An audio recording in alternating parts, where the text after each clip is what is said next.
Hey everyone, in this video I will tell you how you can download and install Apollo Group TV on Smart TV and Android box.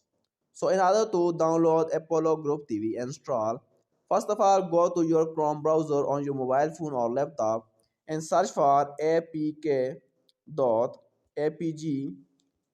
forward slash triple zero apg dot triple zero forward slash aptv.pk.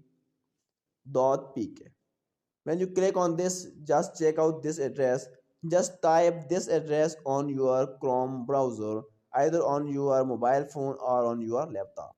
When you write this address, just search it. When you write and search it, it will automatically start downloading a file.